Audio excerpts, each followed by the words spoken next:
everybody from around the world. This is Heather Lockey with Lasting Conversations, and we are absolutely going global today with the beautiful and amazing Ranjanna Mariia Hvenegaard. Hi there. How are you today? I'm amazing. How are you? Very, very well. So we literally just met yesterday morning at a little mini networky thing in Florida, and our eyes just met in terms of there was just this beautiful connection. So we each have our soul paths, and our soul paths are about helping people and knowing, for me, it's about offering resources and that sense of calm for people to know that there are others around this world that have your back and can help you if you need some help. So Ranjanna is here to share her wisdom and resources for topics that we have yet to cover on Lasting Conversations, which is adoption and foster care and some other things. We're going to also talk about emotional fitness and parenting and being from one country, being raised in another country, and all these amazing things. So Ranjanna has a beautiful book called One Voice, Empowering Life Lessons about Adoption. And the premise is about adoption and the journey about that. So welcome again, and please share. Thank you, Heather, and thank you for inviting me to this podcast, Lasting Conversation. I'm really honored to be here, and it was such a beautiful meeting we had yesterday morning, and I'm so blessed to have met you, and thank you for bringing me in today on your podcast. So my name is Ranjanna. I was born in India back in 1972, and I came to Denmark when I was 8 months old to my Danish family. My parents had 3 siblings before they adopted me. My father went to India back in the 60s, driving all the way from Copenhagen to India to visit the country and, build a hospital with a missionary out there. And then he decided that he wanted to adopt a girl from India. So my parents started the process back in 1970 to adopt me. So I arrived in 1972 in November. And I'm sorry, I want to ask a very quick question. So with that planning, was this an actual planned adoption with your birth family, or that process took that long and they didn't know the birth family? My birth family didn't know. I was born in a hospital, Karma Hospital, Atlas in Mumbai. And I spent 1 month there, and I assumed I was spending that month with my mother. And then I was giving up for adoption. And then I was taken to something called Elizabeth Nursing Home, where I spent the rest of my time until my court papers was okay to be adopted. I was supposed to come 3 months earlier, but something was not finalized with my papers. So they had to wait a little bit more, my family, to pick me up in the airport. Beautiful, beautiful. So I'm sorry for that interruption, but it just felt, as I know people who have adopted internationally, so there's so many ins and outs to the whole thing, and how we all each start in this world is very important. So thank you for that. And so then you're brought to Denmark, of all amazing places. Yes. So I grew up in a small town of 22,000 inhabitants in a little bit north from Copenhagen. And that was, I had a beautiful childhood. My parents were very loving, and my sibling as well. I grew up in a class. I think we were very fortunate, and I think they tried to avoid where we were looking different, like have a different color. So there were 3 classes in our level, and one of them, which I was in, we were 2 other adoptees, and there was 2 other people from Israel. And we were all put into one class. And I think that made us, feel comfortable and safe because we were all different, but it created a safe space, right, in the class. We were not feeling so lonely, right? If there was only one child that was different, right? So that made it very comfortable for us to growing up. So I wouldn't say that in my childhood I experienced, as I write in my book, about racial challenges that I, had more when I actually left school, basically. So so this has been a very, very transparent race in Denmark when I was a child. It was first when I became into the teenage age, things changed for me. While you were still in Denmark, or had you moved on to another country or something in terms of what you're speaking about in your teenage years? No, I didn't. I didn't move to another country. But something happened to me when I was 13 years old, and my parents have been always giving. They always paid for children in a certain country for the education and etc. So we invited an immigrant to to learn about the Danish society, learn about Danish culture. And that man took advantage of me when I was 13 years old, and he sexually assaulted me one night. That changed my life forever. I was really wondering why nobody asked me the day after how I was feeling. I don't remember anyone asking me that.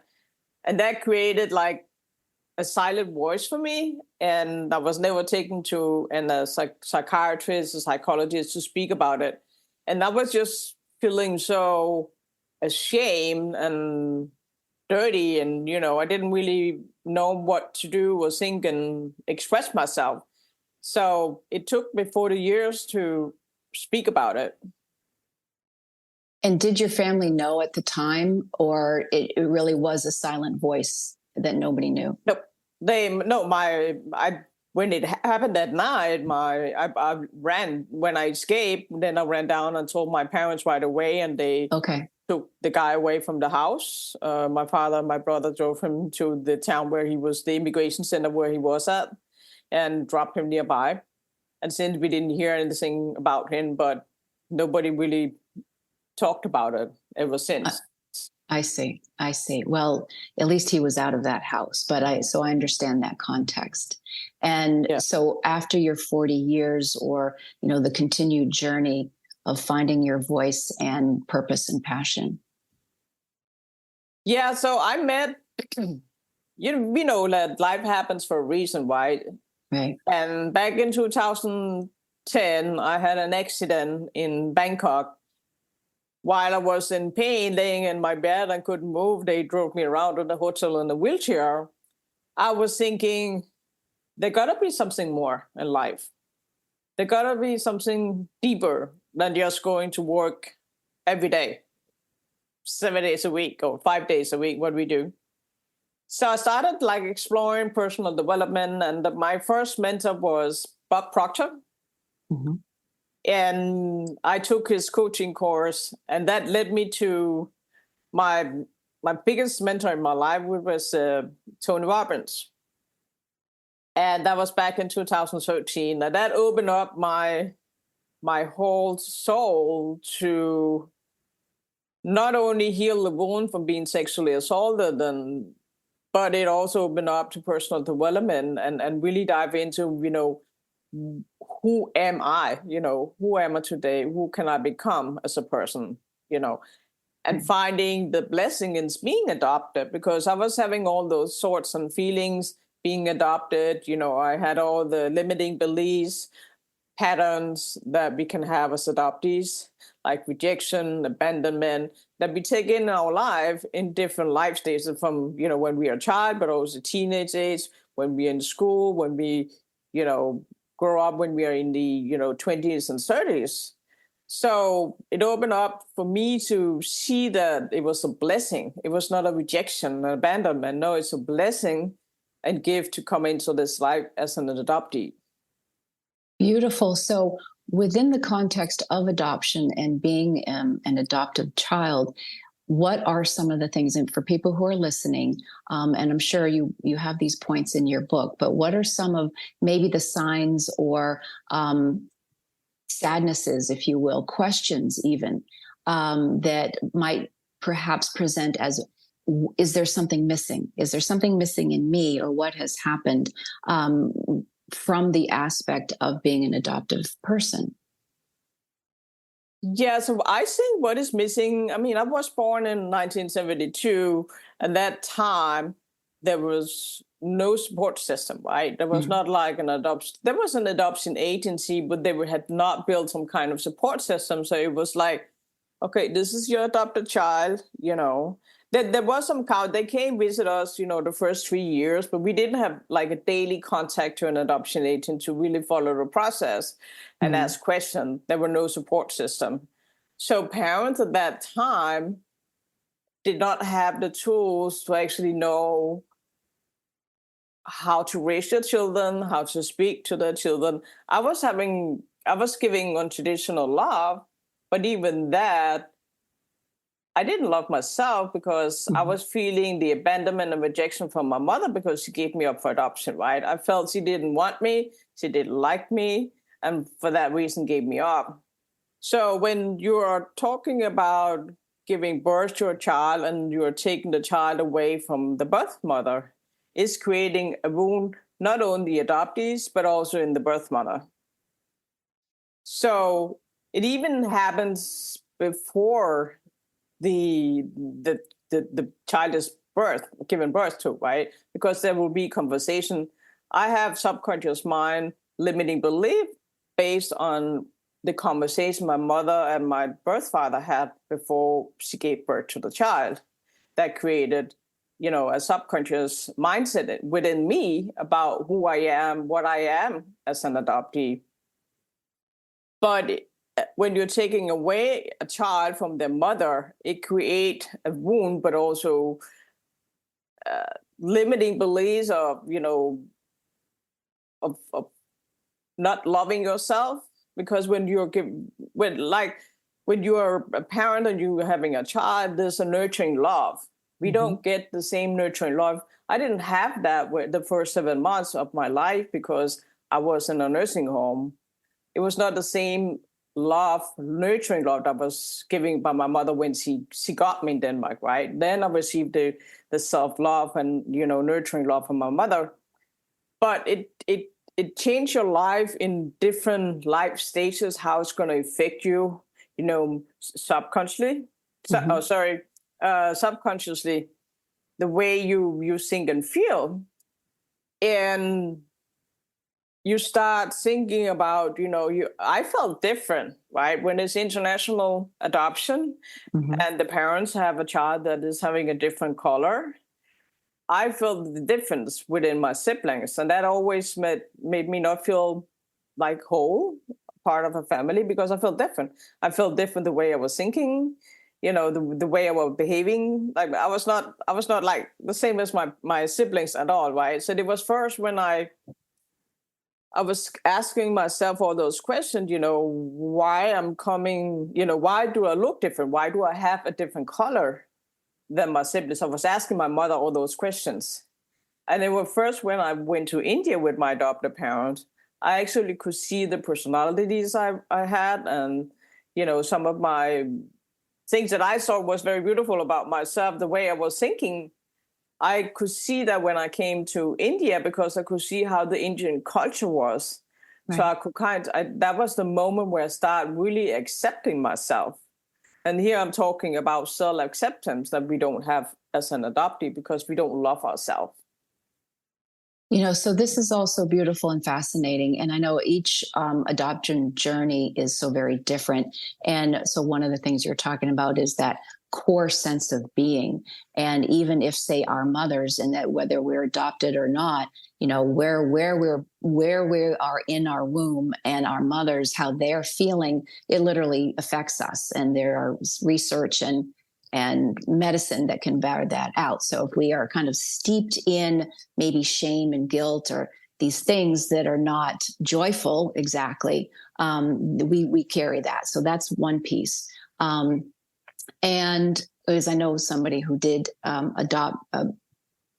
put her child up for adoption as a very young person, and although it was difficult at the time, she was so centered in herself and full of love that she gave in love. But that's just who she is. So we all have different flavors of this scenario. But going to the other big piece of what you're talking about in terms of our own personal wholeness is the cultural aspect, is the where am I from? And, Yes. whether it does matter, our skin tones and fitting in or not. And it can even feel, but it's also universal from, well, I can pick up, well, maybe my German history. Oh, does that make sense to me? And we all really love making sense to ourselves. As part of my own exploration and family history is, oh, well, maybe this aspect of me, now I make sense to myself and I'm not crazy. And therefore I can now reframe how I'm feeling internally, right? If we understand. So then taking from a bigger cultural context, such as yours, it's huge. It is. It Right? is. Yeah, and that's so many things. I just remember how it was growing up. Right. It was beautiful, but I had so many difficulties with relationship. Right. Relationship with other people, with friends. Finding my first love. I was craving for love. Right. And Right. I stayed in that. The first relationship that I had, I was craving for love, and I admit that today. And I can see the circumstances under that relationship, but it ended up being an abusive, alcoholic relationship with the person I was dating.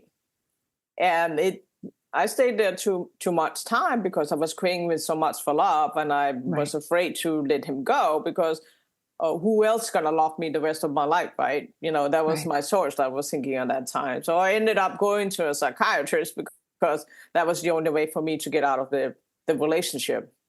And that's the self-love, the nurturing love that I'm talking about. They can create so much.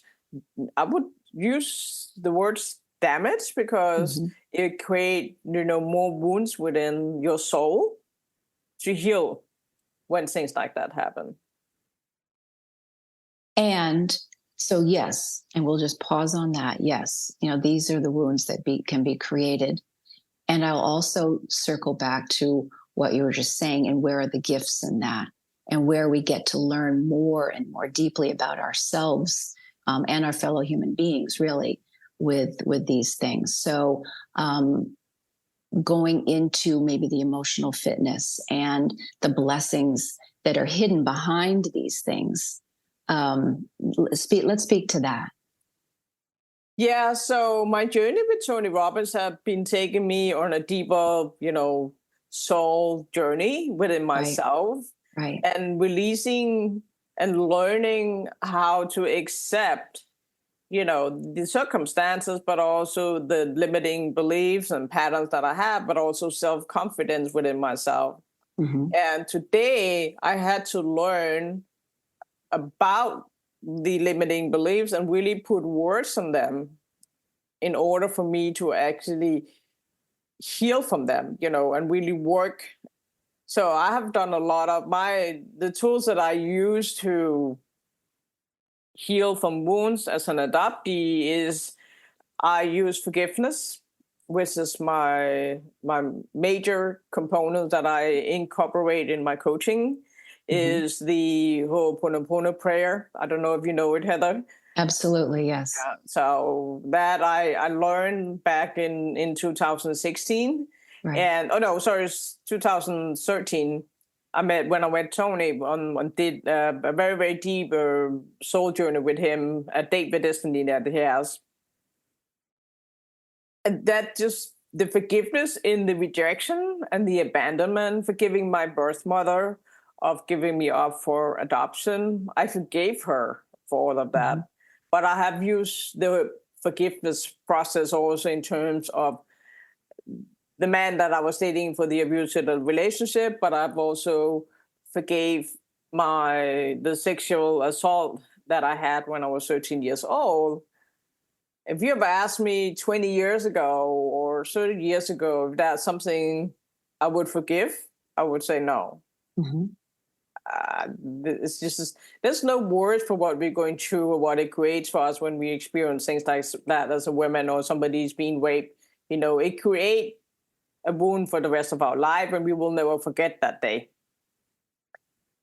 And that's just uh, the forgiveness is such a it creates neural brain wave. It heals the neural brain in the brain the neural sorry it changes the neural pathway in the brain in order for us to really heal when we use the Ho'oponopono prayer. Absolutely. And so these forgiveness pieces, and it was very important that you said we're not forgetting, we're not excusing. No, we are, and yet the energy behind opening our heart enough to say, oh, okay, the forgiveness piece really is massive, and that Ho'oponopono is very special, actually, because it covers a lot of bases. We thank you, and I love you, and I'm sorry, but it's infused in such love for self and other. And again, not to excuse, but offering that space.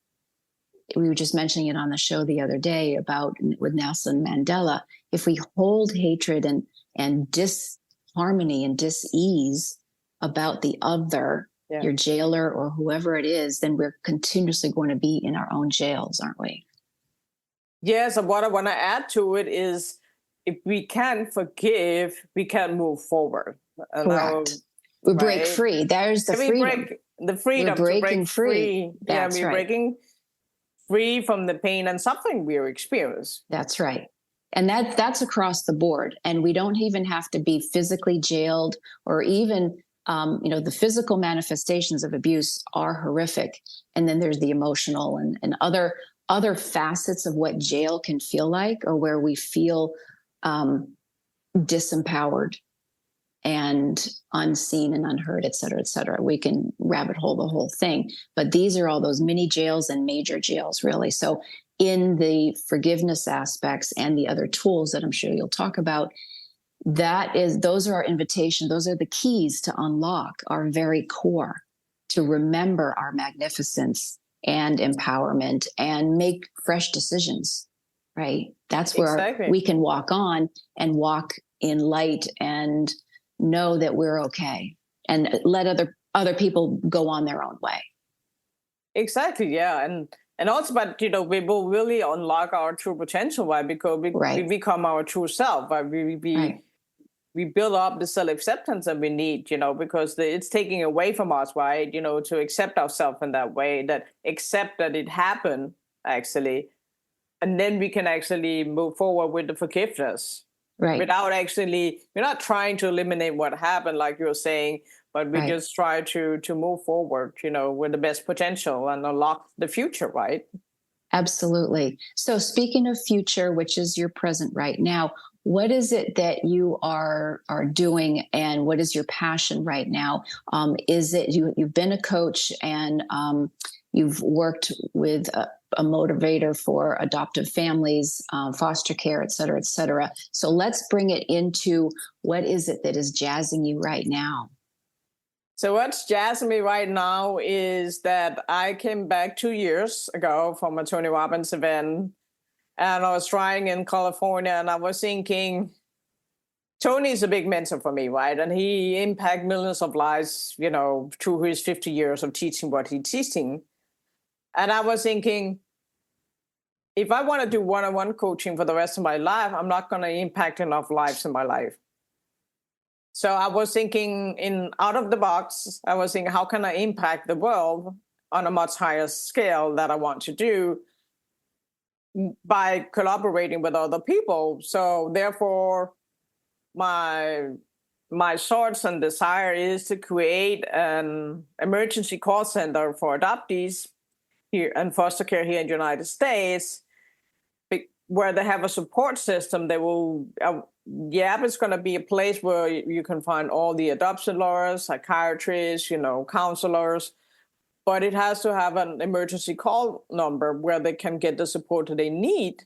And also because sometimes they experience, abuse, especially in the foster care system, because there's so many right now. There's 20% of they're aging out right now in the foster care that are becoming homeless. They will be in the street and they will be taking advantage of.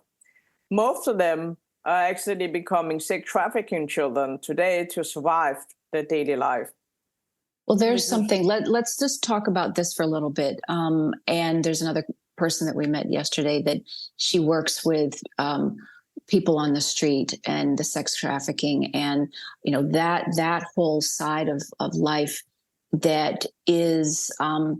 It can be quite tragic, because when somebody feels they are disempowered and they have nowhere to go, that is exactly where someone can be preyed upon. So the notion of having those kinds of resources, so let's talk more about that, where people can feel that they're seen, they're heard, there's another choice to be had. But what is it about our foster care system, the aging out, for people who don't know what aging out actually means? Aging out means that when they're turning 18 years old, they are no longer part of the foster care system.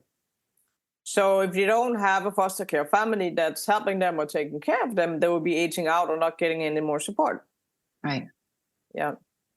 And therefore, if they haven't had the structures and the ladder to success as a person, being raised from 0 to 18 years old. If you're an 18-year-old with nobody, without that structure to know about job and education, and you can be kicked out and become homeless, that's a major problem, and kind of very surprising really in the United States, but and you're thinking globally as well, that, and again, getting into the sex trafficking, this is a massive global industry, which is So talk to us more about your mission, because it feels like you're creating the resources. First of all, the resource from within, right? From within, to say that's enough and there's got to be a better way. There is a better way. And I want to create something that is really strong here in the United States. We'll be talking about plus 400,000 in the foster care system that are there. And we are talking about over 2 million adoptees here in the United States of America. Right.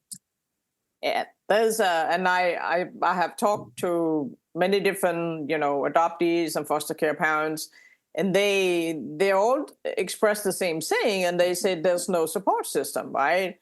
And even though if you have a beautiful family that have no children and they want to adopt a child, the court system in the United States make it so difficult, and the foster care system make it so difficult for the parents actually to have that child. And I'm like, we're sitting here with children with no family, and we're sitting with a family that actually want a child. Why do we make it difficult for that to happen, for that child to have a family, right? We have to be, more open to communication and dive deeper into adoption. I know for a fact in Denmark right now, there's a better support that we have now, but that we didn't have 10, 20 years ago. And I think right now in the United States is hitting a critical point in the system, but also for adoptees here in the United States. And that's why, I would love, and I can see myself talking to Washington, D.C., the government about this, or United Nations here in the United States of America, because it is a critical point right now. And someone has to do something. Someone has to start, collaborating or finding a solution for them. And I feel like I want to take that road. I want to take that map and lay it out to people that I collaborate with. So there's also if there's somebody sitting here listening to your podcast, right, that knows somebody. But it's all about the connections. It's all about the relationship we have with other people. But sometimes it only takes one person to actually make it happen, right? I'm the creator. I'm the brain behind this, but I feel it's something that can serve the United States, but also worldwide. I already talked with somebody that built an emergency line for incest. And she built it for 6 years, just as a nonprofit here in the United States. And it's very successful today. And she built up a system. So I'm also collaborating with him, because this is not about me. It's not about me taking that pride to create this. No, it's the difference we can make for those that need help, the support they need, right? So they can get a life and live a life fulfilling, right? That's the mindset behind why I want to create it, so I can impact, thousands of people of life or millions of people's of life here in the United States. And they can be a global one. She made it globally, the incest line. So people could call from anywhere in the world and book a sessions and have support. Beautiful. The things that are bigger than us. This is it's not about you. This show is not about me. This is about reaching as many people to touch their heart and then offer the resources when their hearts are broken and they're not feeling empowered. So I love this vision, and to have something, a way to show the way. So you're thinking of an app, you're thinking of, aside from changing some laws and things, which is massive, and you're right, the next right person needs to hear what's really going on and how to make that change. But for this now, you've started with your book, The Empowering Life Lessons About Adoption. I'm sure there's beautiful resources within there as well. And now next level is an actual app or phone number to create. So tell us more about the app, your vision for it. Mm-hmm. So the app that I want to create is going to have not only just a phone line, it's also going to be, a guide in there because I'm also connecting people together. Right. And I want to have the parents connecting to the child or wishing to have a child. So I want to have a guide in there also for the parents who connect, within that app. So to find the adoption agency, find the adoption lawyer, whatever they need in which state. Sometimes that can be very overwhelming. It can be very stressful because they're going through a lot of checks to be able to be a foster family, for example. Right. So I want because the parents need the help as well. So the kids and older adoptees need assistance, but the parents who are in that trench, and they might be feeling confused or down a road they're not sure of themselves. So again, you've addressed the parental side too is very beautiful and important. Yeah, and the emergency phone number is of course, for the person that need it, right, for an emergency, but to get the support they need. So that can be counselors, it could be psychologists, it could be, psychiatrists that's working in that phone line, and then, people can, just call and get the support that they want to. So that's the three component, because I also want to, help the critical part we have in the United States for the children that is aging out of the foster care system to actually be able to have a family. Beautiful. So where within all of this is that message of hope? The word continuity somehow is coming out in terms of the continuity of life and knowing that you're going to be okay. Here are some resources. So the message of that remembrance of our own light in our souls, speak to us as we kind of round through the conversation about that light and about that soul recovery, the uncovering of our magnificence. I know you mentioned about emotional fitness and life to the next level. Let's take that life to the next level. You mentioned that just before we started recording. So talk about the next level. The next level for me is about feeling fulfilled and feeling home in ourselves. And I was in Mexico in 2022 where I was taking on a deeper level to have trust, faith, and believe in myself. That there's a higher source, there's a higher, it can be, I don't know what people believe in, but there can be the universe, it can be God, it can be a higher source, whatever we call it. For me, it was finding that trust and that faith that no matter what step I take, I will always have the support and love and confidence within myself to trust that I can take the next step, and having faith that I'll be feeling safe and secure in that. And that I would say it's taken me 52 years to get to that point, to fully have that trust, faith, and believe in myself. And now I can say to myself, yeah, I belong, but where do I belong? Do I belong to a culture? Do I belong to a country? Or do I belong to a family? I believe that we have to tell ourselves that we belong in home, feeling home in ourselves. That's the fulfillment that I want to talk about. That's what I want to see for people. Because when we feel that way, is feeling peace and sincere and in ourselves, in our soul, and that would enlight the future for us, that would unlock the potential of living a fulfilling life today when we get to that point. That's what I want to create for people. And I have something I haven't spoken about it yet. I have something in my coaching that's called the Love Triad. And L stands for love, O stands for oneness, V stands for victory, and then E stands for empowerment. And that's my ground pillars of my coaching that I want to create, because that will give people the fulfillment and stillness within themselves to be able to live a fulfilling life. I love that. LOVE, ending with empowerment. Yeah. Yeah. That's just beautiful. Is there anything else? I just have a message to the world. We're living in a world just after the pandemic. We all saw what happened under the pandemic in the world. And I feel that the world needs light.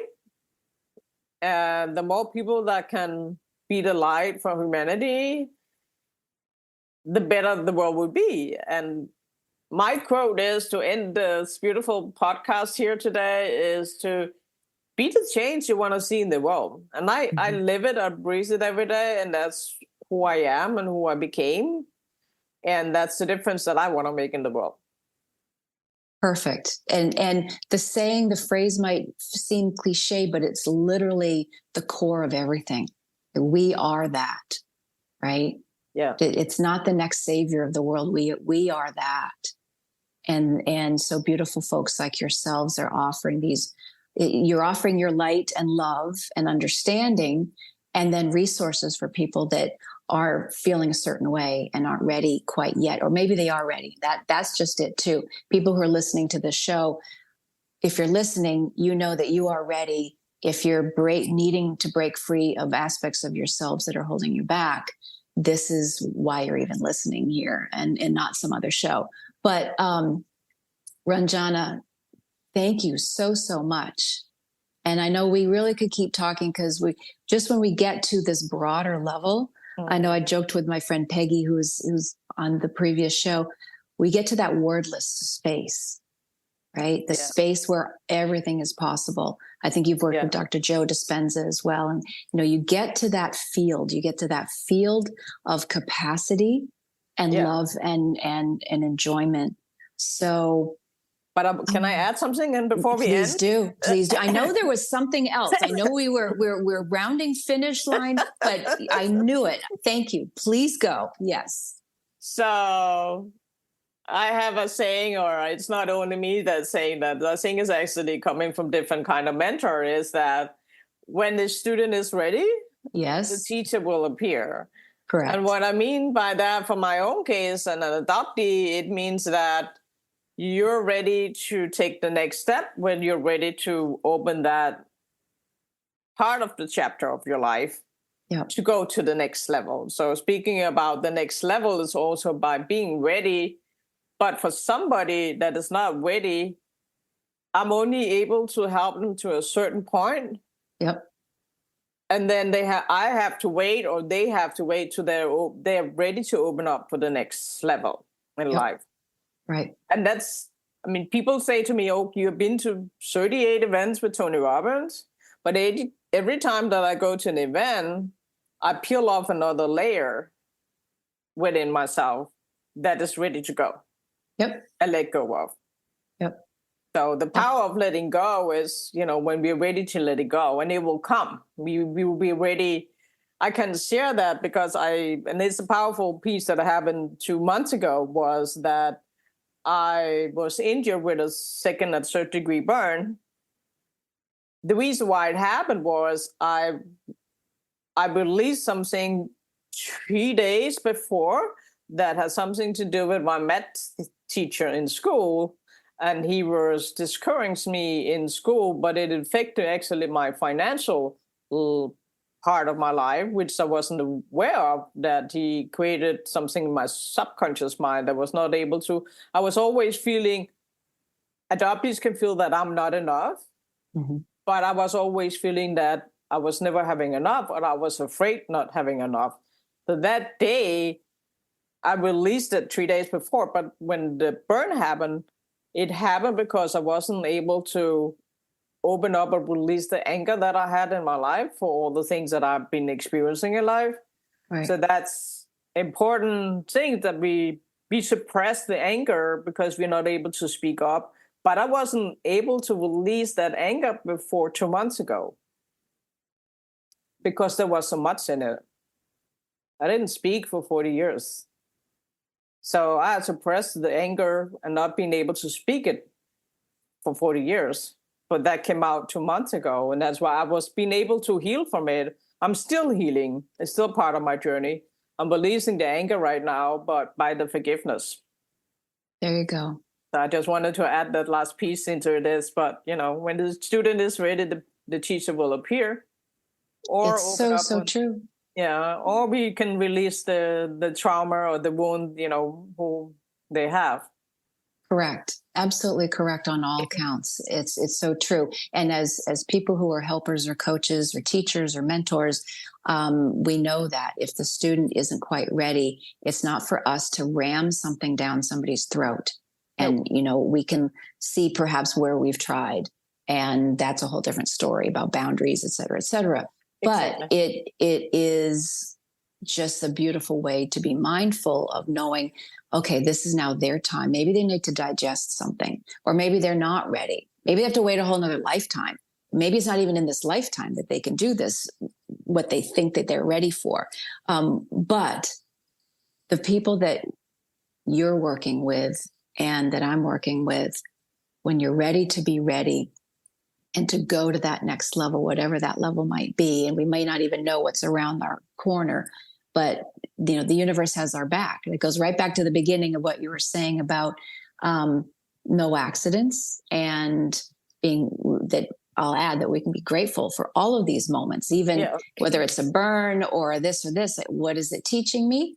And what's around the next corner? And that's where it's so fun and captivating. Yeah, and there's a lesson in everything we experience in life, right? Right. Absolutely. Well, Ranjanna, thank you so much. Where can people find you? And tell us again about your book. Where can we find that? So I'm just going to show it to people. Good. This is my book. So you can find it on Amazon. If you type in the title, One Voice, Empowering Life Lessons about Adoption, you can find it on Amazon. It's also on Danish. Does any Danish listener here on the call? I don't know, but I assume you're worldwide. There's a Danish website called saxo.com where they also can buy it in Denmark. It's a little bit too expensive to ship it all the way to the US, so I recommend people here in North America, they can order it on Amazon and have it shipped to them. Or there's also a Kindle version they can buy if they want to read it on a computer or on an iPad. Then people can connect with me on Instagram or on Facebook, on LinkedIn, on those three channels. I'm also on TikTok, but it is I create a different business on that one. So, but that's where people can connect with me. And I also have, if there's anyone that's listening out here that's in foster care or adoptees, I do have an Adoption Live talk show that I do where I'm sharing empowering stories because I want people to, connect, but also share their story and open up for their voice. So share whatever they feel they want to share under the height. So if there's anyone out there, they can reach out to me and I would love to have them on my show. Well, here's this little surprise. So do you have your own podcast or YouTube, or tell us more about your show?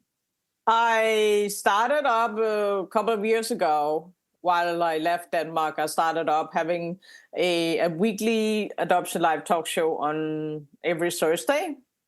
And I just invite adoptees so that time worldwide to tune in and share their story.